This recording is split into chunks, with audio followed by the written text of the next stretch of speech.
I stood outside Dante Salvatore's penthouse at 2 a.m, with blood dripping from my split lip onto the collar of what used to be a $3,000 Valentino dress,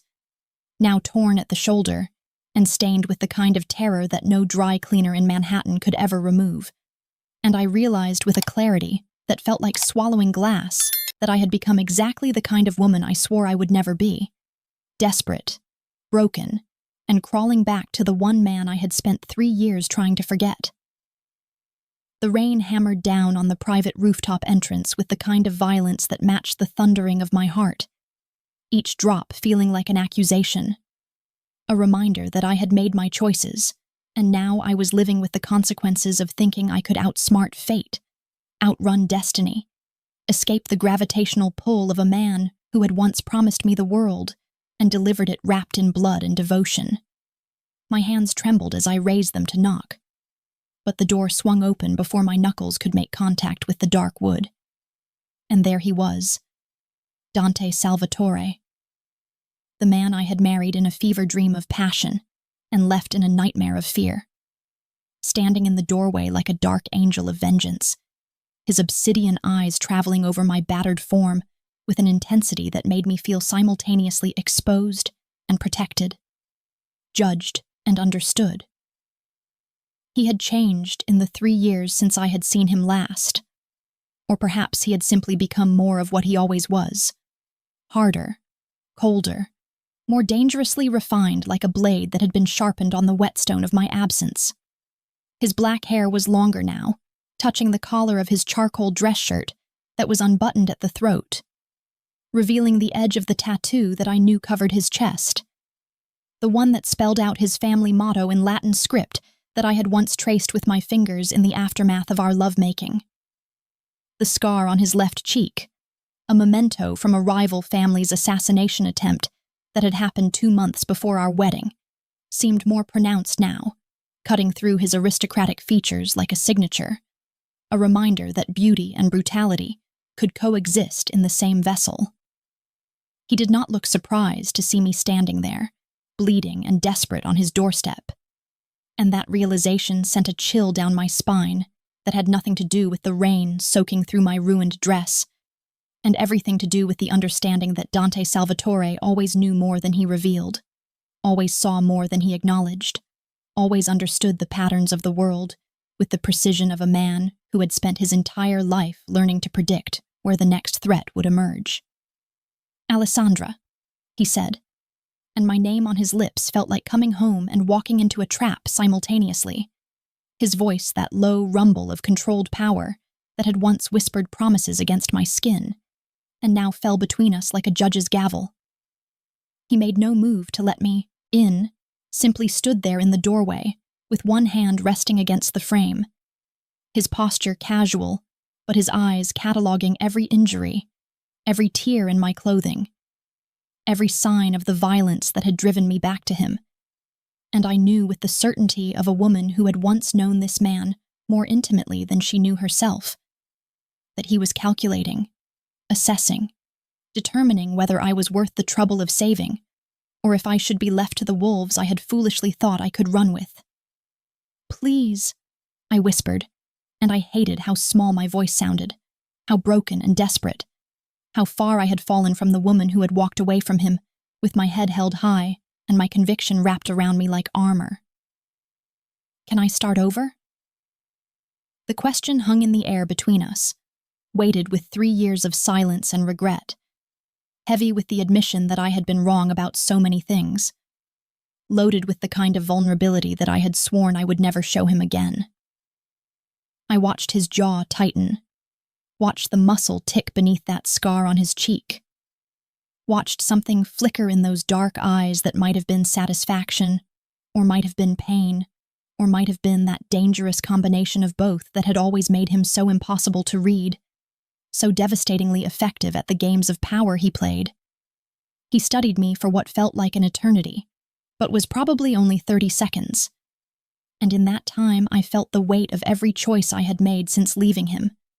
felt the ghost of the woman I had been in his world pressing against the shell of who I had tried to become, felt the terrible truth settling into my bones that some women are marked by the men they love and no amount of distance or time or denial can wash away that claim. Behind him, I could see the interior of the penthouse, barely changed from my memories. All dark wood and leather, expensive art on the walls that had been acquired through methods I had never wanted to examine too closely. Floor-to-ceiling windows that overlooked the city he controlled, with an iron fist wrapped in a velvet glove. It looked like a sanctuary and a prison, a palace and a tomb, and I wanted nothing more than to step across that threshold and surrender to whatever fate he decided I deserved. "You can start over, Alessandra," he finally said, and his words were a razor wrapped in velvet, soft and cutting in the same breath, delivering hope and threat with the same measured tone. "But this time, you'll finish what you started." He stepped aside, a gesture that was somehow both welcoming and ominous, an invitation that felt like a contract written in invisible ink. And I walked past him into the warmth of the penthouse, feeling his presence at my back like a brand, like a promise, like a threat I had been running from for 3 years and had finally stopped trying to escape. The door closed behind us with a soft click that sounded like a cell door locking, and I stood in the marble foyer dripping rainwater and blood onto his expensive Italian tile, my body shaking from cold and shock and the overwhelming relief of being somewhere that Marcus Chen's men could not reach me. Marcus, my second husband, my terrible mistake. The man I had married thinking I could have a normal life with a businessman who wore expensive suits and smiled for charity photographers, and turned out to be something so much worse than the honest monster I had left behind. I had discovered 3 hours ago that Marcus was not a legitimate import-export businessman, but a lieutenant in the triad, had witnessed him put a bullet in his accountant's head for skimming money, had seen the mask slip away to reveal the kind of cruelty that Dante had never pretended he didn't possess. At least Dante had always been honest about what he was, had never lied about the blood on his hands or the violence that came with his crown, had never asked me to pretend that his world was anything other than exactly what it appeared to be. "You're bleeding," Dante observed, his voice devoid of emotion as he moved past me toward the bar, and I could not tell if this was concern or simply a statement of fact, could not read whether he cared that I was hurt or simply wanted to assess the extent of the damage. He poured 2 fingers of whiskey into a crystal glass and brought it to me, pressing it into my shaking hands with a firmness that steadied me, his fingers brushing against mine in a contact that sent electricity racing up my arm, despite everything, despite the years and the betrayal and the distance I had put between us. "Drink," he commanded, and I obeyed because obeying Dante Salvatore had always been easier than fighting him, had always felt like surrender and victory simultaneously, had always made me feel simultaneously powerless and protected in ways that had terrified me when I was younger, and understood myself less. I drank, feeling the whiskey burn down my throat and settle in my stomach with a warmth that helped chase away some of the chill. And I watched as Dante pulled out his phone and made a call with the kind of efficiency that spoke of a man who was used to handling crises at all hours. "Luca, we have a situation," he said into the phone,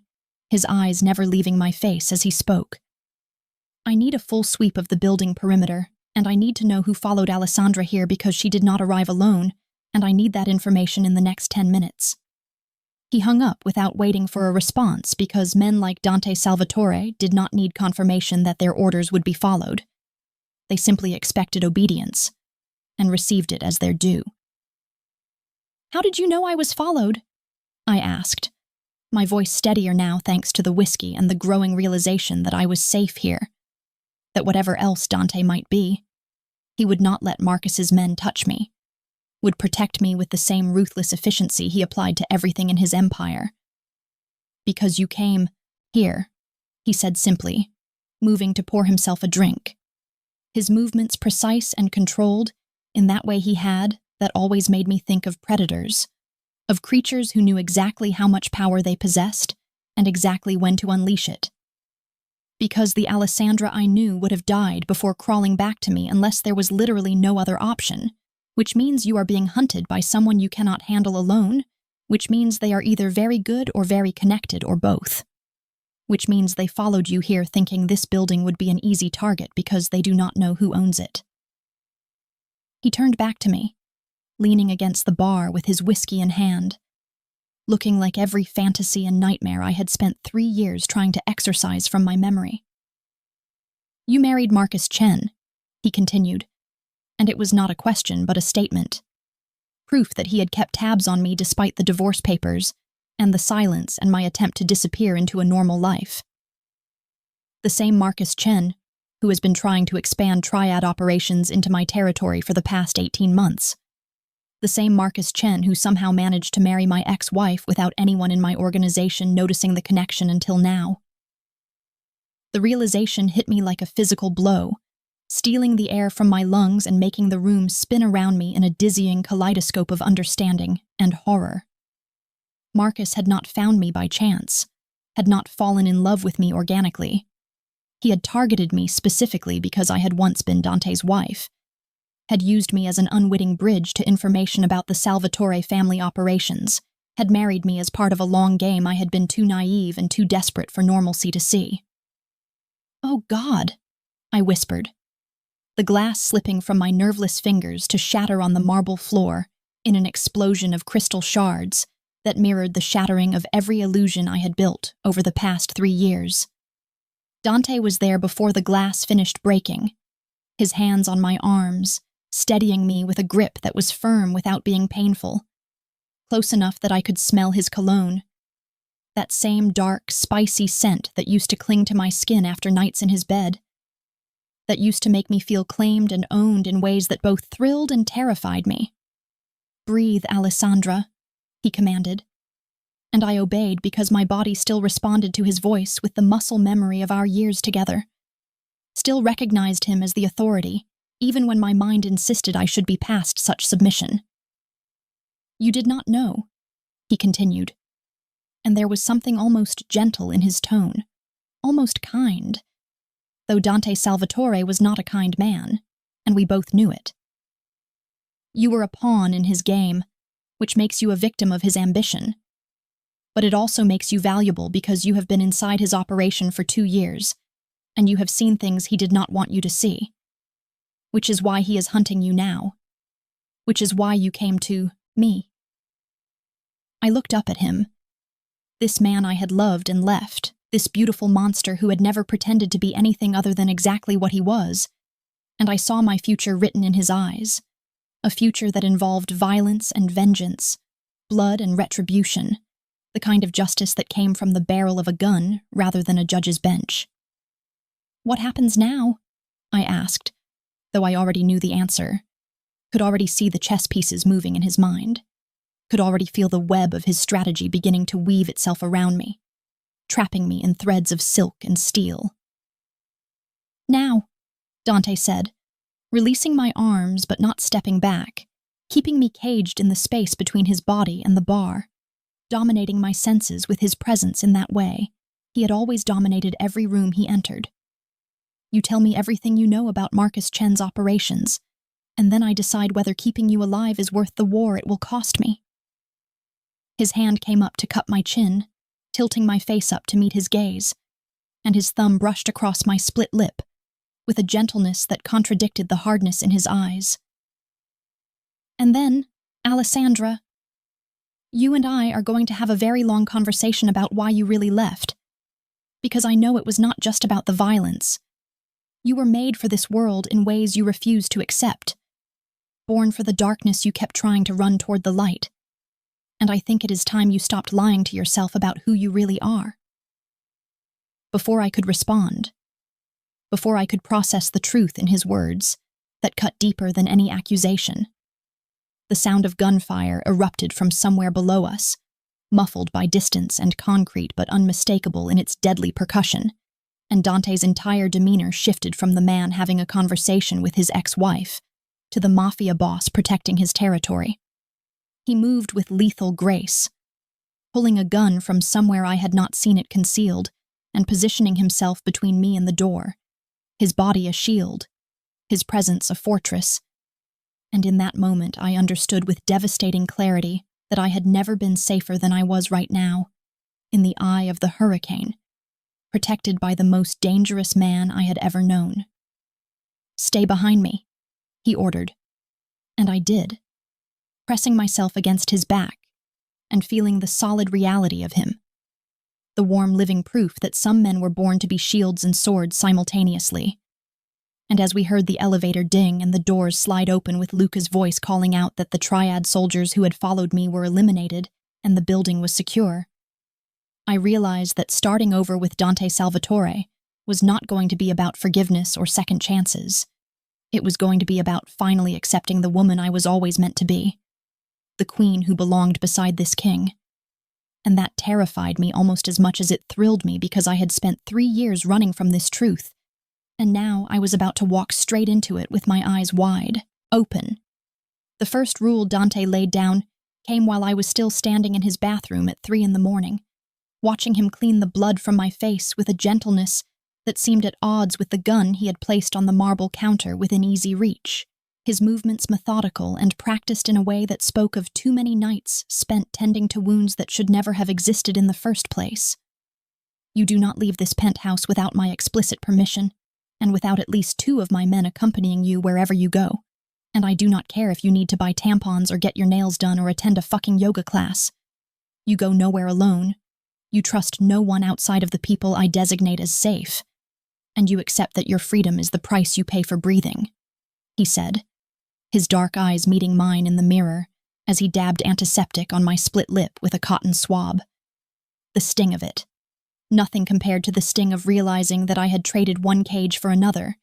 except this time I had walked into it willingly, with my eyes wide open and my survival instinct overriding my pride. I wanted to argue, wanted to summon the independent woman I had tried so hard to become over the past 3 years. Wanted to tell him that I was not his property to command and control. But the words died in my throat because we both knew the truth. I had forfeited my right to independence the moment I showed up on his doorstep begging for sanctuary, had surrendered my autonomy when I chose his protection over my pride, had accepted the terms of this bargain before he even spoke them aloud, because women who run to mafia bosses for salvation do not get to dictate the conditions of their rescue. "I understand," I whispered instead, watching his reflection as he moved to clean the scrape on my shoulder where Marcus's men had grabbed me, their fingers digging in hard enough to leave bruises that were already blooming purple and yellow across my pale skin.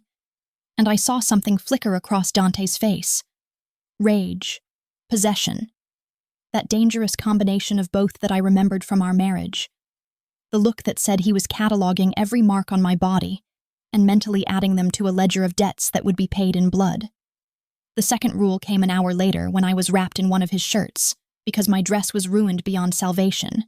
and all of my clothes were still at the apartment I had shared with Marcus, the apartment I could never return to without signing my own death warrant. "You will attend all family functions as my wife, not my ex-wife, and you will play the role convincingly enough that no one questions whether our reconciliation is genuine or strategic, because perception is reality in this world, and I need everyone to believe that you are under my protection not out of charity, but out of ownership," Dante informed me, as he poured us both another drink, this one cognac from a bottle that probably cost more than most people's monthly rent. His words delivered with the same casual authority he might use to order dinner or discuss the weather, as if he were not fundamentally rewriting the terms of my existence with every pronouncement. I took the glass he offered me and settled into the leather armchair across from where he stood by the windows, the city sprawling out behind him like a kingdom he ruled from his tower. And I felt the weight of what he was asking, no, demanding, settle over me like a cloak that was simultaneously suffocating and strangely comforting. "You want me to pretend we are back together?" I said slowly, trying to understand the full implications of this requirement, trying to see all the angles the way Dante always did, always 3 moves ahead of everyone else in the game. "You want your family and your enemies to believe that we have reconciled, that I am yours again in every way that matters. I do not want you to pretend anything, Alessandra," he corrected, moving away from the windows to sit in the chair opposite mine, his long legs stretched out in front of him in a posture that should have been relaxed, but somehow still radiated that coiled tension he always carried, that sense of a predator at rest who could spring into lethal action at a moment's notice. I want you to be my wife again in truth, not just in appearance, because half measures will get you killed in this world, and I did not eliminate 3 triad soldiers in my lobby tonight just to watch you die, because you could not commit fully to the protection I am offering. He swirled the cognac in his glass, watching the amber liquid catch the light. And when he looked up at me again, his eyes held that intensity that used to make my knees weak, that focus that made me feel like I was the only thing in the world that mattered to him, even when I knew he had 100 other concerns demanding his attention. The third rule is honesty, complete and uncompromising honesty about everything. Your marriage to Marcus, why you really left me, what you have done in the 3 years we have been apart, what you want from this arrangement beyond mere survival, because I will not play games with you, will not tolerate lies or omissions, will not accept anything less than the full truth even when it hurts us both. The demand for honesty hung between us like a challenge, like a gauntlet thrown down that I could either pick up or walk away from, except we both knew I could not walk away, because there was nowhere left to run, and no one else who could protect me from the consequences of my choices. You want the truth? I asked, hearing the bitterness creep into my voice despite my best efforts to sound neutral, feeling 3 years of buried emotions rising up like a tide I could no longer hold back. You want to know why I left you? Why I ran from the best thing that ever happened to me? Why I threw away our marriage and our life together to go chase a fantasy of normalcy that never existed? I stood up, unable to sit still while this confession poured out of me, unable to remain composed while I finally spoke the words I had been carrying, like stones in my chest, for 3 years. I left because I was pregnant, Dante. Because I found out I was carrying your child 2 days before I watched you torture that traitor in our basement, watched you take him apart piece by piece while he screamed for mercy you would never give. And I realized that I was terrified, not of you, but of myself, of how much I wanted to stay and watch, of how the violence did not repel me the way it should have, of how I was afraid I would raise our child to think that what we had was normal and healthy when I knew it was neither of those things. The silence that followed my confession was so complete that I could hear my own heartbeat thundering in my ears, could hear the rain still falling against the windows, could hear Dante's breathing change as he processed what I had just revealed to him. He stood slowly, setting his glass down with such careful control that I knew he was restraining himself from throwing it, from letting the rage I could see building in his eyes explode into something destructive. And when he spoke, his voice was so low and dangerous that it raised goosebumps on my skin despite the warmth of the penthouse. You were pregnant, he repeated, each word precisely enunciated as if he were testing the weight of them, trying to understand how this piece of information fit into the puzzle of our past. You were carrying my child, and you left without telling me, made that decision alone, took away my right to be a father before I even knew I might become one. I miscarried 6 weeks after I left, I continued, the words tumbling out now that I had started this confession, now that the dam had broken and there was no point in holding anything back. I was alone in a hotel room in Boston, bleeding and terrified, and I had no one to call because I had cut myself off from everyone in your world, and I had not yet built a life anywhere else, and I lost your baby without you ever knowing it existed. Tears were streaming down my face now, hot and bitter and 3 years overdue, washing away the careful facade I had maintained throughout our divorce, throughout my marriage to Marcus, throughout every moment I had spent pretending I had made the right choice when I knew in my bones that I had made the worst mistake of my life. I left because I was a coward, because I convinced myself that running away was protecting our child from your world, when really I was just protecting myself from having to confront the truth about who I really am, about how much I loved the power and the danger and the thrill of being your queen, even when it terrified me.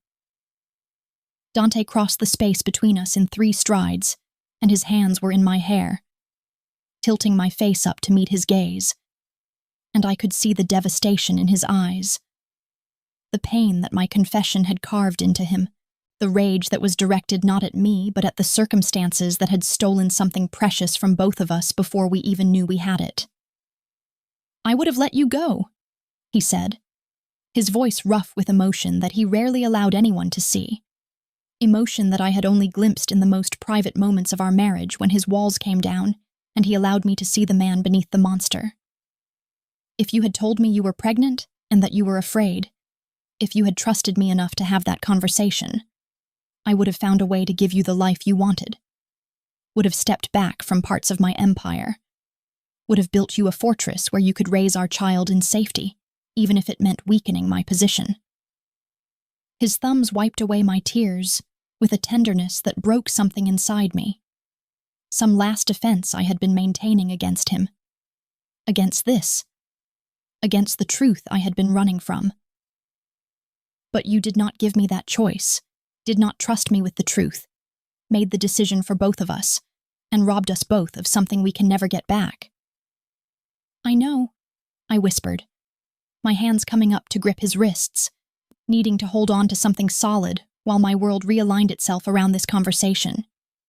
Around these truths, we were finally speaking after 3 years of silence and separation. "I know I was wrong. I know I should have trusted you. I know I made the worst decision I could have made, and I have lived with that regret every single day since." I took a shuddering breath, forcing myself to meet his eyes, to let him see all of me. The grief, the shame, the desperate hope that maybe we could find some way forward from this wreckage. But I cannot change the past, cannot unmake the choices I made or bring back what we lost. Can only tell you the truth now and hope that it is enough, that you can forgive me even if I can never forgive myself. He pulled me against his chest, his arms coming around me with a fierceness that spoke of possession and protection in equal measure, and I buried my face in his shirt and let myself cry for everything we had lost. The child who never was. The marriage I had destroyed. The 3 years we had spent apart when we could have been finding our way through the darkness together. We stood like that for a long time, holding each other while the city sprawled out beyond the windows, and the rain continued its relentless assault on the glass. And I felt something shift between us. Some understanding being reached without words. Some foundation being laid for whatever came next, because we had finally spoken the truths that had been festering between us like infected wounds. When I finally pulled back, exhausted from crying and confession, Dante kept one arm around my waist, anchoring me to him, as if he were afraid I might disappear again if he let go completely. "Luca warned me that you have changed since I left," I said, remembering the brief conversation I had overheard while Dante was on the phone, the concern in his second-in-command's voice when he mentioned his boss. "He said you became colder, more ruthless, that you have been building your empire with nothing to lose." "Luca talks too much," Dante replied, but there was no real heat in the words, just a tired acknowledgement of truth. "But he is not wrong. When you left, you took something from me that I had not realized I possessed until it was gone. Some capacity for mercy or restraint that I had maintained because I thought I needed to be a certain kind of man for you." He guided me back to the chairs, settling me into mine before retrieving our abandoned drinks, and I watched him move with that predatory grace I had always found mesmerizing, that lethal elegance that marked him as dangerous even when he was doing something as mundane as serving cognac. Without that anchor, without you as my reason to maintain some semblance of humanity, I stopped pretending to be anything other than what I am, a monster who rules through fear and violence, a king who takes what he wants and destroys anyone who stands in his way, a man who has built an empire on the bones of his enemies and will continue to do so until someone finally manages to put a bullet in my head. The casual way he spoke about his own death chilled me, reminded me that this world we inhabited was not some romantic fantasy but a brutal reality where men like Dante lived fast and died young and left behind legacies written in blood. And now I am back, I said slowly, understanding beginning to dawn as I saw the trap I had walked into, the role he was going to require me to play in whatever came next. Now I am here as a reminder of whatever humanity you used to possess, as an anchor to keep you from becoming completely lost in the darkness, as a reason to maintain some restraint, even when everything in you wants to burn the world down. Now you are here as my wife, he corrected, his eyes holding mine with an intensity that made my breath catch, made my pulse quicken with that familiar mixture of fear and arousal that he had always inspired in me. Now you are here as my equal and my partner, as the woman who will stand beside me and help me navigate the war that is coming, because Marcus Chen made a critical mistake when he targeted you. He gave me a personal stake in destroying him, gave me a reason beyond territory and pride to dismantle his entire operation piece by piece. He leaned forward, his elbows on his knees, his focus entirely on me in a way that made the rest of the world disappear. And you are going to help me do it, Alessandra, because you have been inside his organization for 2 years, because you know his routines, and his contacts and his weaknesses, because you are the key to taking him apart in ways he will never see coming. Before I could respond, before I could process the full implications of what he was proposing, an explosion rocked the building with enough force to rattle the windows and send us both to our feet. And through the glass, I could see flames erupting from one of Dante's warehouses 3 blocks away,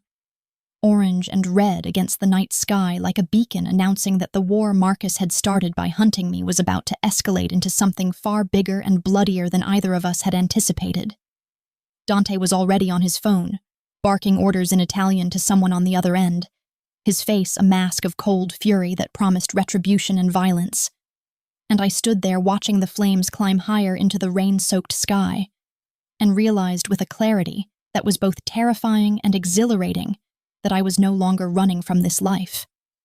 I was about to dive into it head first, about to embrace the darkness I had spent 3 years denying, about to become the queen this king needed beside him, even if it meant accepting that the woman I had tried to become was never real, and the woman I had always been was finally ready to claim her crown. As Dante turned back to me with murder in his eyes, and something that might have been pride in the set of his mouth,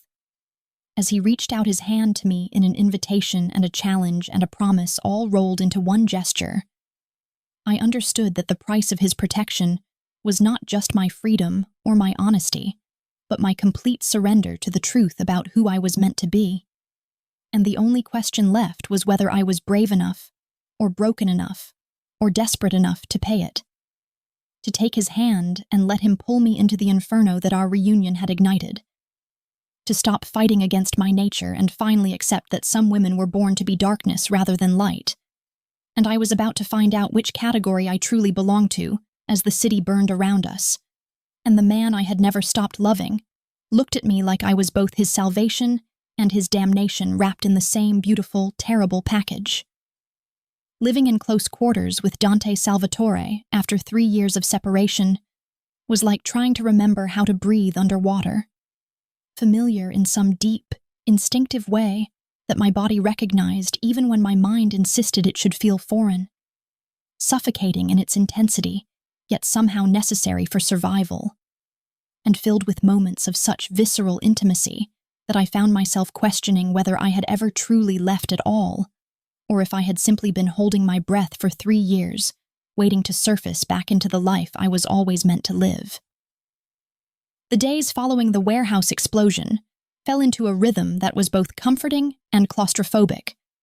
with Dante working from the penthouse to coordinate his response to Marcus's escalating attacks, while I existed in a strange limbo of being his wife, without actually being his wife, wearing his clothes because mine were still inaccessible, eating meals he had prepared or ordered because leaving the building was too dangerous, falling asleep on the couch during his late-night strategy sessions only to wake up in his bed with no memory of being carried there, my body remembering the sanctuary of his arms, even when my conscious mind insisted on maintaining some semblance of distance and self-preservation. It was during one of these late-night sessions, nearly a week after my desperate arrival on his doorstep, that the walls between us finally crumbled completely in a way that felt both inevitable and earth-shattering, transforming the careful détente we had maintained into something rawer and more honest, and infinitely more dangerous than the polite distance we had been trying to preserve. I had been dozing in the armchair while Dante worked at his desk, reviewing reports from his various operations and making calls in that mixture of English and Italian he used when conducting business, his voice a low rumble that had become the soundtrack to my new existence, when I heard him end a call with more force than usual, the sharp click of his phone hitting the desktop,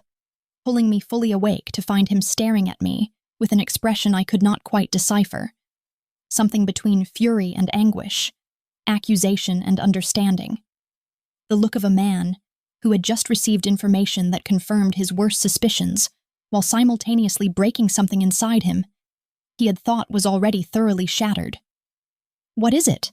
I asked, sitting up straighter in the chair,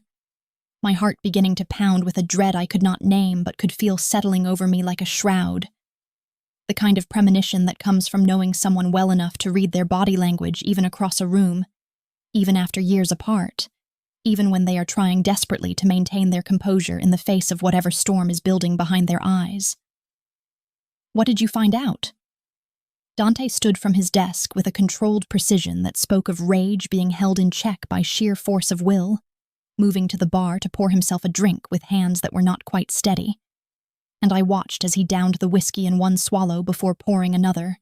his movements economical but carrying an edge of violence barely restrained.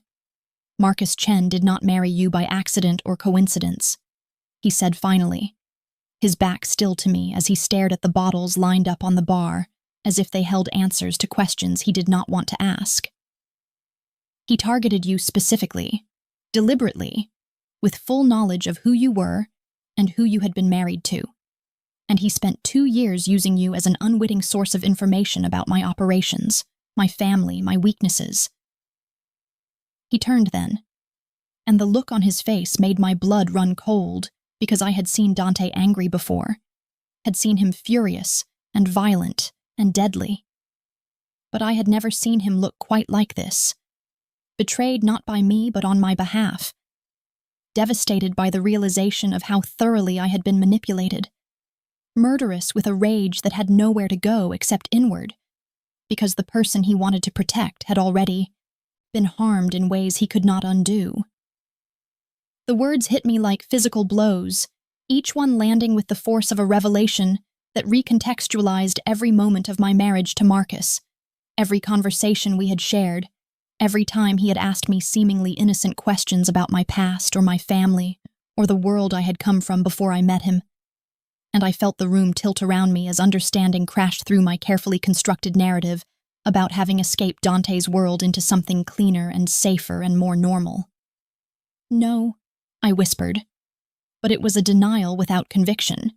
because the pieces were already falling into place with sickening clarity. The way Marcus had seemed to find me by chance at a gallery opening, but had somehow known exactly what to say to catch my interest.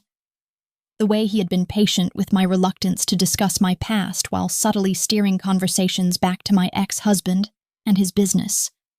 The way he had always been so understanding about my aversion to violence while quietly pumping me for information about how Dante operated, what his codes were, who his allies were, where his vulnerabilities might lie. "Yes," Dante said, crossing the space between us to crouch in front of my chair, his hands gripping the armrests on either side of me, caging me in with his presence but not touching me, giving me space to process while making it impossible for me to look anywhere except at him, at the truth written in his dark eyes and the hard line of his mouth. "My investigators finally cracked the full extent of his operation tonight. Traced the connections between the triad and several attempts on my family over the past 2 years, attempts that had inside information about our movements and our security protocols, information that could have only come from someone who had intimate knowledge of how we operate." His voice was gentle despite the brutality of what he was telling me, careful in a way that suggested he knew exactly how fragile I was in this moment, how close to shattering completely. "You were not just a trophy wife or a distraction or even a source of information about past operations. You were an active intelligence asset, feeding him data every time you mentioned something from our marriage, every time you compared his business practices to what you remembered of mine, every time you let slip some detail about family dynamics or organizational structure that you thought was harmless reminiscence but was actually strategic intelligence. I felt like I was going to be sick, felt the bile rising in my throat as I understood the full scope of my naivety, my stupidity, my willingness to believe that someone could love me for who I was, rather than for what I represented or what I could provide access to. And the worst part was that I could not even claim complete ignorance because there had been moments, small moments I had dismissed or rationalized, when something had felt off about Marcus's interest in my past, when his questions had seemed just a little too specific, or his timing just a little too convenient. He used me, I said, and my voice sounded hollow even to my own ears, emptied of everything except the dawning horror of recognizing myself as a pawn in a game I had not even known I was playing. I thought I was escaping your world and building a normal life, and instead I walked straight into a trap, let myself be manipulated and exploited, became a weapon pointed at the one person I should have been protecting instead of running from. You were a victim of his manipulation, Dante corrected, and one of his hands finally left the armrest to cut my face, his thumb brushing across my cheekbone with a tenderness that contrasted sharply with the fury I could feel radiating from him in waves. You made choices based on incomplete information and a desire for safety that any person would understand, and he exploited your vulnerability and your guilt and your desperate need to believe you could have a life outside of the darkness, and that makes him a predator and you his prey, not his accomplice. His eyes searched mine, demanding that I hear him, that I accept this absolution even if I could not quite believe it myself. But it also means he has been building a case against my family for 2 years, has been gathering intelligence and making connections and preparing for an all-out war. And the only reason he wants you dead now is because you witnessed him commit murder, and he knows that you are the one piece of evidence that could tie him directly to crimes he has been trying to keep separate from his public persona. The implications of what he was saying washed over me in successive waves, each one carrying new layers of understanding about why Marcus had reacted so violently to my accidental witness of his crime, why he could not simply let me disappear or divorce him quietly, why he was willing to risk open conflict with Dante's organization, rather than cutting his losses and moving on to some other strategy. I am not just a liability to him,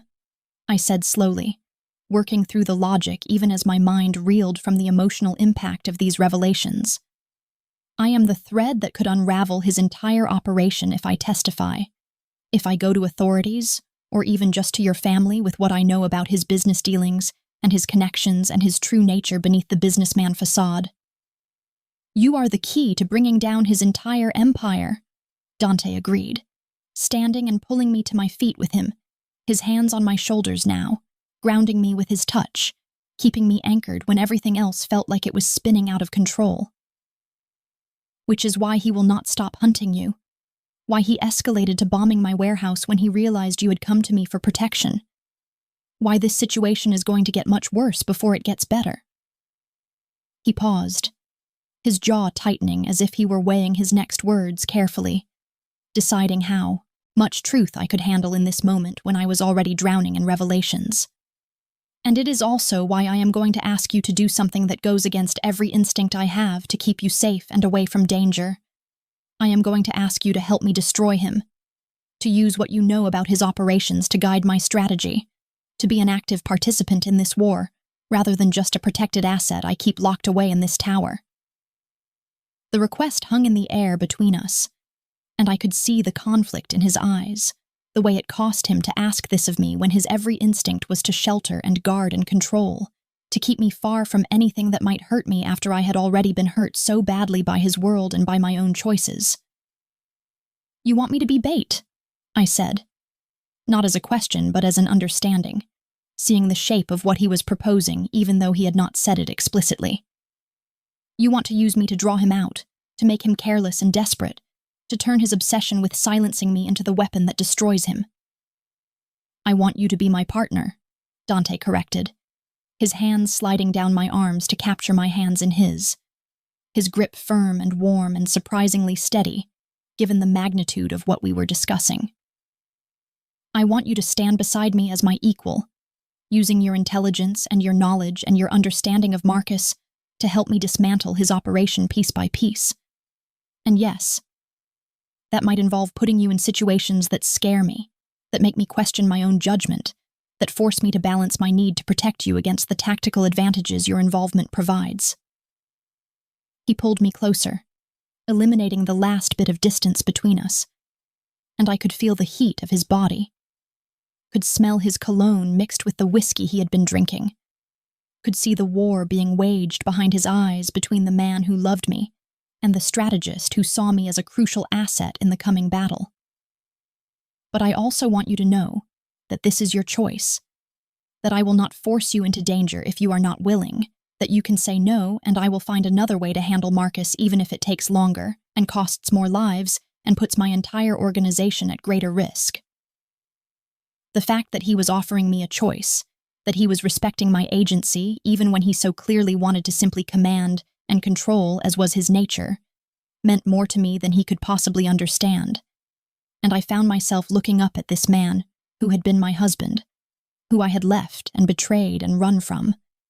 who I had convinced myself was too dangerous and too dark and too violent for me to love safely. And I saw him clearly for perhaps the first time, not as a monster or a savior, but as a man doing his best to navigate impossible situations with the tools he had been given by birth and circumstance and choice. A man who was capable of tenderness and brutality in equal measure. A man who loved me enough to let me choose even when it terrified him. "I will help you," I said, my voice stronger than I expected, steadier than I felt, carrying a conviction that came from somewhere deep inside me that had been waiting 3 years to be acknowledged. "I will be your partner in this, will use what I know to destroy the man who used me, will stand beside you and face whatever comes, because I am done running from who I am, done pretending I can be someone softer and safer, when the truth is that I was made for this darkness, born to be your queen in ways I was too afraid to accept before." The words were barely out of my mouth before Dante was kissing me, his hands tangling in my hair, his mouth claiming mine with a desperation that spoke of 3 years of separation and longing and the painful joy of reunion, and I kissed him back with equal fervor, my body remembering his with the ease of muscle memory,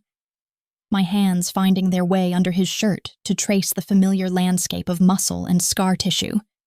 feeling the proof of his humanity beneath the monster everyone else saw. We stumbled backward until my back hit the wall, his body pinning me there with a delicious pressure that made me gasp against his mouth, and somewhere in the distance I could hear his phone ringing. But neither of us cared, because this moment was 3 years overdue. This connection was what we both needed more than air or strategy, or the endless chess game of Mafia politics that governed our existence. When we finally broke apart, both breathing hard, both flushed with desire and emotion, and the overwhelming relief of finally giving in to what we had been circling around since the moment I appeared on his doorstep. Dante rested his forehead against mine, and I could feel him trembling with the effort of restraint, of not taking this further when there was still so much unresolved between us, still so much we needed to say and work through before we could truly be together again. "I never stopped loving you," he whispered, the confession raw and honest and completely at odds with the controlled facade he showed the rest of the world. "I never stopped wanting you, never stopped hoping you would come back even when I convinced myself I hated you for leaving. Never stopped seeing your face in every room I entered and finding it empty without you there." "I never stopped loving you either," I admitted, my own voice breaking on the words, thick with tears I had not realized I was crying until I felt them hot on my cheeks. "I tried so hard to forget you, to build a life where you did not exist, to convince myself I had made the right choice, but you were always there in the back of my mind. A ghost I could not exorcise. A standard against which every other man fell short. A truth I kept running from because accepting it meant accepting all the parts of myself I was trying to deny." I pulled back just enough to look him in the eyes, needing him to see the truth of what I was saying. needing him to understand that this was not just passion or desperation or the adrenaline of danger, but something deeper and more permanent and infinitely more terrifying. I love you, Dante Salvatore. I love your darkness and your violence and your brutal honesty. I love the way you make me feel powerful and protected simultaneously. I love that you see me as your equal even when the rest of the world would see me as your possession. And I am done fighting against that truth. Done pretending I can be anything other than your wife in every way that matters. His phone rang again, persistent and demanding. And this time he answered it with obvious reluctance, his eyes never leaving mine as he listened to whoever was on the other end, with growing tension evident in every line of his body. When? He asked sharply, and then after a pause, how many casualties? Another pause, longer this time, and I watched his expression shift from concern to cold fury to something that looked almost like anticipation. Good. Let him think he is winning. Let him believe his strategy is working, and then we spring the trap exactly as we discussed. He ended the call and looked at me with an intensity that made my breath catch, made my heart race with equal parts fear and excitement. Marcus just hit another one of my operations, a shipping container full of weapons that he thinks will cripple my ability to respond to his aggression, he said, his voice carrying that particular quality it got when he was working through strategy in real time, when he was playing chess while everyone else was playing checkers. But what he does not know is that I wanted him to hit that shipment, that I let intelligence about its location slip through channels I knew he had compromised, that the weapons in that container were obsolete surplus I was planning to dispose of anyway, and that by hitting it, he has just confirmed exactly which of my people are feeding him information, which means I now know precisely how deep his infiltration goes, and can begin systematically cutting out the rot from my organization. I stared at him, understanding dawning as I saw the full scope of the game he was playing, the layers of deception and counterintelligence that he had been orchestrating even while seeming to react defensively to Marcus's attacks, and I realized with a mixture of awe and recognition that this was the man I had married. This brilliant, ruthless strategist who could turn apparent losses into victories, who could sacrifice pieces on the board to position himself for checkmate, who could see patterns and possibilities that no one else could perceive until it was too late to counter them. You have been letting him think he is winning, I said slowly, piecing together the implications of what he had just revealed. You have been using me as the catalyst to draw him out, to make him overconfident and sloppy, to get him to reveal the full extent of his operation and his network so you could map it all before you struck back. I have been preparing the battlefield, Dante agreed, pulling me away from the wall and leading me to the couch, settling us both down with his arm around my shoulders, holding me close as if he needed the physical contact to ground himself in what was coming next. And now that I know who I can trust and who needs to be eliminated, now that I have Marcus's complete network mapped and his resources stretched thin across multiple fronts he thinks he is winning, now that I have you here safe and willing to help me instead of running from me, I am ready to move from defense to offense, to take this war to him in ways he will never see coming until it is far too late to save himself. He turned to face me more fully, his hand coming up to cup my face with that gentleness that always surprised me given how lethal those same hands could be. But I need you to understand what you are agreeing to. Need you to know that once we start this, there is no going back, no changing your mind halfway through, no walking away if it gets too intense or too violent or too morally complicated, because we are going to destroy Marcus Chen and everyone connected to him, and that destruction is going to be thorough and brutal and absolutely final, and you are going to be part of it whether you pull triggers yourself or simply provide the intelligence that guides my hand. And I need to know that you can live with that, can accept that level of complicity and participation without it breaking something essential inside you the way watching me torture that traitor broke something 3 years ago. The question was fair, the concern legitimate, and I took a moment to really examine myself, to look honestly at the woman I had become over 3 years of running and denying and trying to be something I was not, and I found that the horror I expected to feel at the prospect of helping destroy another human being, even one who had used and betrayed me, was absent, replaced by a cold clarity that felt more honest than anything I had experienced since leaving Dante, a recognition that some people forfeit their right to mercy when they choose to be predators, that Marcus had made his choices knowing the consequences, and now would face them, and that my role in his downfall was not something to feel guilty about, but something to embrace as my right as his victim and Dante's partner. "I can live with it," I told him, meaning it with every fiber of my being, feeling the last piece of the woman I had tried to become, falling away, to reveal the woman I had always been underneath. I can more than live with it. I want to be part of bringing him down, want to watch him lose everything he built on lies and manipulation and the pain of others, want him to know in his final moments that I was the key to his destruction, that the woman he thought he could use and discard became the architect of his downfall. And I want to do this standing beside you as your equal, and your partner, and your wife in every way that matters. Dante's smile was sharp and dangerous, and filled with a pride that made my heart soar, even as I recognized how far I had fallen, or perhaps how high I had risen into the darkness that was my true home. And as he pulled me into another kiss that tasted of promises and violence and the sweetest kind of vengeance, as his hands began mapping my body with the possessive certainty of a man reclaiming what had always been his, I felt the last chains of my old life, my old self, my old illusions falling away like scales from my eyes, and I knew with absolute certainty that there was no going back from this moment, that I had finally accepted my crown as his Queen of Darkness, and that together we were going to set the world on fire and watch Marcus Chen burn in the flames we created. And the only question remaining was not whether I could live with the violence and the brutality and the moral complexity of what was coming, but whether I was ready to discover just how much I was capable of enjoying it, how deeply the darkness ran in my own veins, how completely I could embrace the monster that had been waiting inside me all along for permission to emerge. And as Dante's phone began ringing again, with what I knew would be the next phase of his carefully orchestrated plan, as he pulled away from our kiss with obvious reluctance to answer it,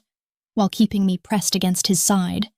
as I heard him give orders that would set in motion events that could not be stopped or reversed, I realized that I was not just ready to face whatever came next. I was eager for it, hungry for the reckoning that Marcus had brought upon himself when he made the fatal mistake of thinking I was just another helpless victim he could exploit, rather than the dangerous woman I had been trained to be by the most dangerous man in New York. And that eagerness, that hunger, that willingness to become something darker and more deadly than I had ever allowed myself to be before, was perhaps the most honest thing about me, the truest expression of who Alessandra Salvatore had always been, beneath the layers of denial and fear, and the desperate, futile attempt to be someone softer and safer and less terrifying to contemplate in the mirror. The next 3 weeks passed in a blur of strategic planning and careful orchestration that transformed me from a passive victim seeking sanctuary into an active participant in the dismantling of Marcus Chen's empire. And I discovered with each passing day that the woman I had tried so hard to suppress during my years away from Dante was not only still alive inside me but was thriving in this environment of danger and calculated violence, feeding on the adrenaline and the sense of purpose and the intoxicating power that came from wielding information as a weapon against the man who had tried to wield me as one against the only person I had ever truly loved. Dante recovered from the bullet wound he had taken at his cousin's wedding with the kind of stubborn resilience that seemed to define everything about him, refusing to show weakness even when I could see the pain etched in the lines around his eyes, even when I caught him gripping the edge of his desk a little too tightly during long strategy sessions, even when I found bloodstains on the bandages I changed for him late at night when the penthouse was quiet, and we could pretend for brief moments that we were just a man and a woman caring for each other, rather than two pieces on a chessboard, positioning themselves for the final, devastating moves of a war that had consumed everything around us. It was during one of these late-night bandage changes, nearly 4 weeks after my desperate arrival on his doorstep, that I finally voiced the proposal that had been taking shape in my mind ever since Dante had explained the full scope of Marcus's infiltration into his organization and the systematic way he had been using me to gather intelligence that could bring down the Salvatore family. "I want to be the bait," I said quietly, my fingers gentle on the healing wound in his shoulder, feeling the heat of his skin beneath my touch and the way his muscles tensed at my words, even though we both knew this conversation had been inevitable from the moment I agreed to be his partner in this war. "I want you to arrange for Marcus to find out that I am going to testify against him, that I have been working with federal prosecutors to build a case that will not only implicate him in murder, but will expose his entire triad operation and all the connections he has been so carefully cultivating over the past 5 years, and I want you to make it look like I am vulnerable, like there is a window of opportunity for him to eliminate me before I can do irreparable damage to everything he has built." Dante's hand shot up to catch my wrist, his grip tight enough to hurt, though I knew he was holding back the full force of what he wanted to do, which was probably to shake me or lock me away somewhere safe, or simply refuse to even consider putting me in that kind of danger, no matter how sound the tactical reasoning behind my proposal might be. "Absolutely not," he said, his voice low and dangerous, carrying that edge of command that usually made people scramble to obey without question. "I will not use you as bait, will not put you in a position where Marcus can get close enough to harm you, will not risk losing you again when I just got you back. And I do not care how much strategic sense it makes or how much it might accelerate our timeline for destroying him. The answer is no, and that is final, and we will find another way to draw him out that does not require you to paint a target on your back, and trust that I can reach you in time to prevent him from pulling the trigger." I had expected this resistance, had known that proposing myself as bait would trigger every protective instinct in Dante's considerable arsenal of instincts, and I had spent days preparing my argument, marshalling my logic, understanding that I would need to convince him not just with strategy but with emotion, not just with tactical advantages, but with the demonstration that I trusted him completely to keep me safe even in the most dangerous situation we could engineer. "Listen to me," I said, using my free hand to cup his face, forcing him to look at me instead of at the wall where he had been staring as if he could find some alternative written there in the shadows. "Marcus is getting desperate. His operations are failing one after another as you systematically dismantle everything he built. His allies are abandoning him as they realize he is losing this war, and desperate men make mistakes, take risks they would never consider when they are thinking clearly. And that desperation is what we need to exploit, because a desperate Marcus is a careless Marcus. And a careless Marcus is a Marcus we can eliminate permanently without worrying about retaliation or consequences, or the possibility that he will slip away and rebuild somewhere else beyond your reach." Dante closed his eyes, his jaw working as he fought against the logic of what I was saying, fought against his own understanding that I was right, even though everything in him wanted to reject the idea of putting me in harm's way. And when he finally opened his eyes again, they were filled with a combination of fury and resignation, and something that looked almost like pride that I had become strong enough, strategic enough, ruthless enough to propose this plan in the first place. "If I agree to this," he said slowly, each word carefully measured as if he were negotiating the terms of his own surrender to the inevitable, "then you follow my rules exactly. You wear the wire and the tracking devices I provide. You stay within the perimeter I establish. You trust my people to be in position before you expose yourself to any danger. And the moment, the absolute moment, I give the signal, you drop to the ground and you let my team handle Marcus and whoever he brings with him, because I will not watch you die, Alessandra. I will not survive losing you a second time. And if this plan goes wrong, I need to know that you gave me every possible advantage to save you before it is too late." "I trust you," I said simply. And I meant it with every fiber of my being. Meant it in a way I had never fully trusted him before, because trust requires not just faith in someone's intentions, but faith in their capabilities, and their judgment, and their willingness to do whatever is necessary to protect what matters to them. And I finally understood after 3 years away from him that Dante Salvatore was the most capable, most intelligent, most absolutely ruthless person I had ever known when it came to protecting the people he loved, and I was done questioning whether I deserved that protection, or whether accepting it made me weak or dependent or anything other than what I actually was, a woman strong enough to recognize that partnership means allowing yourself to be vulnerable with the one person who has earned the right to guard that vulnerability. The plan came together over the next week, with a precision that spoke to Dante's years of experience orchestrating operations that required split-second timing and absolute coordination among dozens of moving pieces. And I watched him work with a fascination that bordered on awe, seeing the way his mind moved through possibilities and contingencies, the way he anticipated problems before they arose and built redundancies into every system, the way he transformed what could have been a reckless gamble into something that looked almost like a certainty if executed perfectly. The trap was set for a Thursday evening at a warehouse on the waterfront that Dante's family used for legitimate shipping operations, a location that would seem vulnerable enough to tempt Marcus into taking the bait, while actually being a killing ground that Dante had prepared with the thoroughness of a master strategist who left nothing to chance. I was wired with enough surveillance equipment to transmit everything I said and did to Dante's command center 3 blocks away, tracked by GPS devices sewn into my clothing and hidden in my jewelry, surrounded by snipers positioned on every rooftop with clear lines of sight and tactical teams waiting in concealed positions within the warehouse itself. And yet, despite all these precautions, I could feel my heart pounding as I walked into that warehouse alone at exactly 8 p.m., knowing that Marcus was out there somewhere watching, knowing that the next hour would determine whether I lived or died, whether we succeeded in ending this war, or whether we had miscalculated his desperation and given him exactly the opportunity he needed to destroy us both. The warehouse was dimly lit and cavernous, filled with shipping containers and crates that created a maze of shadows and hiding places,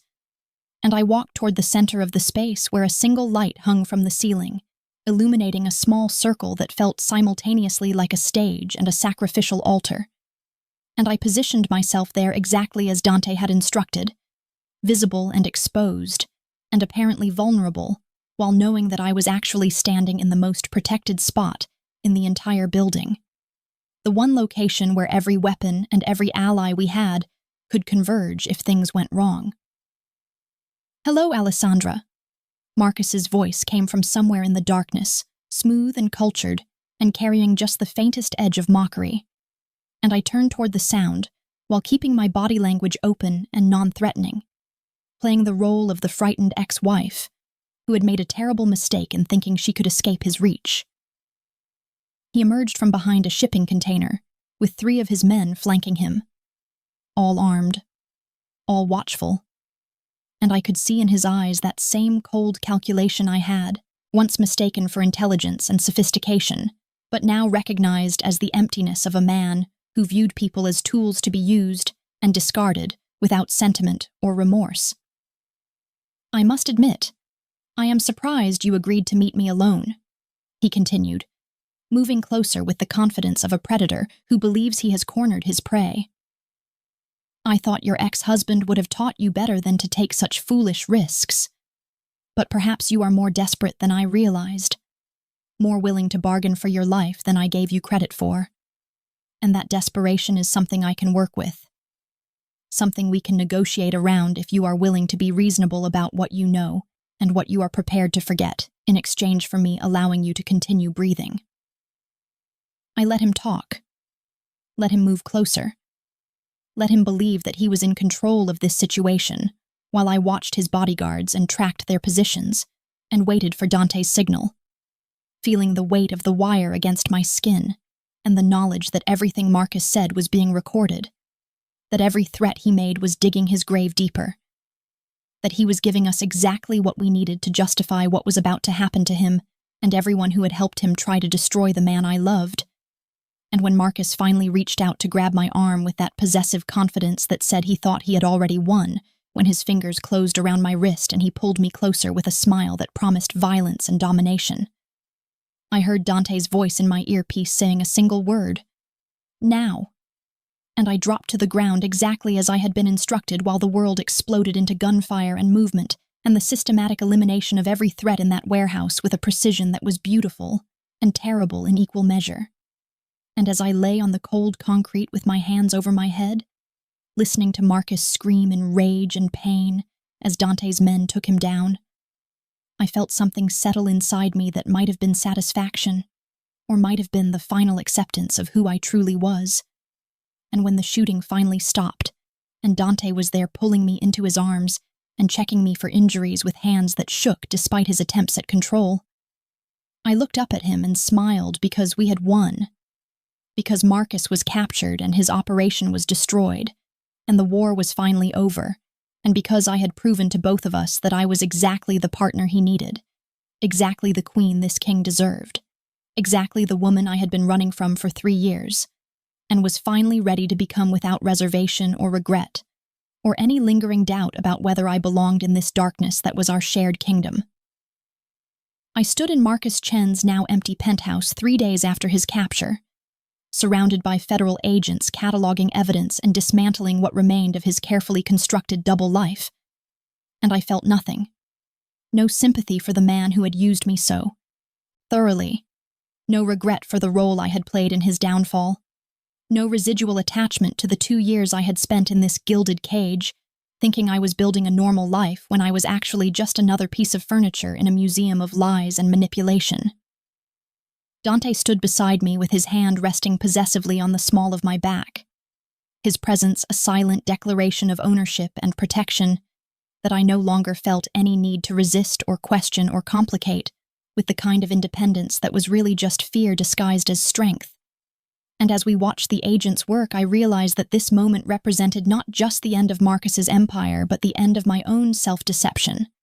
the final death of the woman who had convinced herself that safety could be found in normalcy, when the truth was that safety had always existed in the arms of the most dangerous man I had ever known, the only man who had ever seen me clearly enough to love both my light and my darkness without trying to change either one. The documents Dante had arranged for me, the Swiss identity, the house overlooking Lake Geneva, the bank accounts that would have allowed me to disappear into a peaceful, anonymous existence far from the violence and complexity of his world, sat on Marcus's desk where Dante had placed them deliberately, a test I had not known I was taking until I understood what he was offering me, and what it would cost us both if I accepted. "You could still go," he said quietly, his voice carefully neutral in that way he had when he was trying to give me space to make my own choices, even though I could feel the tension in his body, could sense the fear beneath his controlled exterior, that I might actually take this escape route he had prepared, despite everything we had been through together over the past month. "I meant what I said before. I will not trap you here. Will not force you to stay in a world you spent 3 years trying to escape. Will not ask you to be something you are not just because it is convenient for me, or because we have history together that neither of us can quite let go of." I picked up the documents, feeling the weight of them in my hands, the promise of freedom and peace and a life unburdened by the constant awareness of violence simmering just beneath the surface of every interaction. And for a moment, just one brief, flickering moment, I let myself imagine what that life might look like, who I might become in Switzerland with a new name and a new history, and no connection to Dante Salvatore, or the world he ruled with such absolute authority. But the image would not come into focus, would not solidify into anything resembling desire or even curiosity, because the truth was that I had already tried to be that woman, had already spent 3 years attempting to build that peaceful, normal existence, and it had felt like wearing a costume that did not quite fit, playing a role in a production I had not auditioned for, pretending to be someone I fundamentally was not, while the real me, the woman who thrived on complexity and intensity, and the particular kind of intimacy that came from standing beside a man who could destroy the world and choosing to help him rebuild it instead, suffocated slowly beneath layers of denial and good intentions, and the kind of cowardice that disguised itself as moral superiority. "I do not want to start over somewhere else," I said, and my voice was steady and certain, and completely devoid of the hesitation or doubt that Dante might have been listening for, might have been hoping to use as an excuse to make this decision for me if I could not make it myself. I turned to face him fully, the documents still in my hands but already meaningless, already transformed from a lifeline into simply more evidence of how thoroughly I had changed since that desperate night, when I appeared on his doorstep bleeding and broken and terrified. I want to start over here, with you, not because I have nowhere else to go, or because I am afraid of Marcus's associates seeking revenge, or because I have some romanticized notion about love conquering all obstacles, but because I finally understand something I should have understood 3 years ago. I was not running from your darkness, Dante. I was running from my own, from the part of me that loved the power and the danger and the intoxicating rush of being your queen, from the woman I was terrified to become, because she did not fit into any category I had been taught to value or admire, or even acknowledge as a legitimate way of being in the world. I tore the documents in half, then in half again, letting the pieces flutter to the floor like snow or ash, or the remnants of a life I would never live. And I watched Dante's face transform as he understood what I was choosing, what I was declaring with this gesture that was simultaneously destruction and creation, ending and beginning, the death of one version of myself and the birth of another that had been waiting in the wings for permission to take center stage. I am done running from myself, I continued, stepping closer to him, closing the distance between us until there was no space left for doubt or misunderstanding, or the kind of careful politeness that people used when they were not quite ready to speak their full truth. I am done pretending that I can be soft and safe and uncomplicated when the reality is that I am none of those things, that I am sharp edges and moral ambiguity, and a woman who can watch a man be destroyed and feel satisfaction rather than horror. And I need you to understand that this choice I am making is not about you saving me or protecting me or giving me something I cannot give myself. It is about me finally claiming the crown I was always meant to wear, finally accepting that being your queen is not a compromise or a surrender, but the fullest expression of who I actually am, beneath all the layers of socialization and expectation and fear. Dante's control shattered like glass, his hands tangling in my hair as he pulled me into a kiss that tasted of relief and possession and 3 years of accumulated longing, finally given permission to exist without apology or restraint. And I kissed him back with equal fervor, my body remembering his with the ease of coming home after a long exile, my hands mapping the familiar territory of his chest and shoulders, and the strong column of his neck, while around us federal agents pointedly looked away and gave us the privacy of their deliberate inattention. When we finally broke apart, we were both breathing hard, both flushed with desire and emotion, and the overwhelming rightness of a decision made without reservation or doubt. And Dante rested his forehead against mine in that gesture of intimacy that meant more to me than any declaration of love, because it spoke of trust and partnership, and the kind of vulnerability that men like him rarely allowed anyone to witness. Our remarriage 3 weeks later was not the quiet, private affair I might have once imagined, but a massive display of power and intention that sent a clear message to every family and organization that operated in Dante's sphere of influence. Alessandra Salvatore was back, was claiming her place beside him as his equal, and his partner, was no longer the naive girl who had run from this world, but a woman who understood its rules and had chosen to play by them with full awareness of what that choice meant and what it would cost her in terms of the peaceful existence she had once believed she wanted. I stood before the assembled families in a dress that was more armor than fashion, black silk that clung to my curves, and announced that I was not a victim or a trophy, but a force to be reckoned with in my own right. And when the time came for me to speak, because Dante had insisted that I address the gathering, that I make clear in my own words what my return meant, and what role I intended to play in the organization he had built, I looked out at the sea of faces, some friendly and some hostile and most carefully neutral, and I told them the truth without apology or embellishment. I left this world 3 years ago because I was afraid, I said, my voice carrying across the room with a strength I had not known I possessed until I was standing there claiming it. I was afraid of the violence and the complexity, and most of all, I was afraid of how much I loved it, how natural it felt to be part of this life, how completely I belonged here in ways that terrified me because they contradicted everything I had been taught about who I was supposed to be and what I was supposed to want. I paused, letting my words settle over the crowd, seeing understanding dawn in some faces and calculation in others,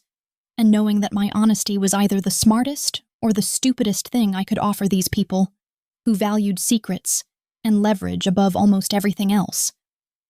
But I am not afraid anymore, not of this world and not of myself, and not of the woman I become when I stand beside Dante Salvatore as his wife and his partner and his equal. And I want everyone in this room to understand that I am not here because I have nowhere else to go. I am here because this is where I choose to be, where I belong, where I am most fully and honestly myself. And anyone who thinks my presence makes Dante weaker, or more vulnerable or easier to manipulate, should know that they are making a critical miscalculation that will cost them everything they value if they are foolish enough to act on it. The room erupted in applause that might have been genuine, or might have been politically expedient, or might have been some combination of both. And I felt Dante's hand find mine, his fingers intertwining with mine in a gesture that was both public claim and private reassurance. And as we left the ceremony together to face whatever came next, I felt the weight of my crown, invisible but absolutely real, heavy with responsibility, but lighter than the burden of denial I had been carrying for 3 years, a symbol of power and partnership, and the particular kind of freedom that came from finally accepting yourself completely, without reservation or apology. That night, alone in the penthouse that had become our sanctuary and our command center, and the place where we had rebuilt what we had lost and created something stronger from the ruins, Dante's hand came to rest on my stomach with a tenderness that contrasted with the hardness in his eyes when he asked the question he had been holding back for days, waiting for the right moment to voice what he suspected, but needed to hear confirmed. "Are you?" he asked simply, and I knew without him finishing the sentence what he was asking. What he had noticed in my body or my behavior, or the careful way I had been refusing wine at family gatherings. And I nodded because I had known for a week, but had been waiting for this moment, for the privacy and the intimacy and the rightness of timing that would allow me to give him this news without the weight of everything else we had been dealing with, crowding out the joy and the terror and the profound significance of what we were about to undertake together. "I am pregnant," I confirmed, watching his face transform with an emotion so raw and unguarded that it reminded me why I loved him, why I had never stopped loving him even when I was married to another man and trying desperately to convince myself that I had moved on and built something better. And this time, nothing. Not fear, not violence, not the complications of this world we inhabit, or the dangers that come with your crown, will separate us, will make me run, will convince me that I need to protect our child from you when the truth is that you are the greatest protection anyone could ever have, the fiercest guardian, the most devoted father any child could hope for despite all the darkness that comes with your name. Dante pulled me into his arms with a desperation that spoke of 3 years of grief over the child we had lost, over the chance at fatherhood that had been stolen from him before he knew it existed, over all the might-have-beens that haunted the spaces between our words, and I held him just as tightly, understanding that this moment was not just about the baby growing inside me, but about healing old wounds, about choosing hope over fear, about building a future together that honored both who we were and who we were becoming. "You are mine, Alessandra," he whispered against my hair, his voice fierce with possession and promise and the kind of love that was as dangerous as it was devoted. "In this life and every one after, you are mine and I am yours, and our child will grow up knowing that they come from strength and love and a partnership that was forged in fire and emerged stronger for having been tested and broken and rebuilt into something that cannot be destroyed by anything except our own failure to choose each other every single day."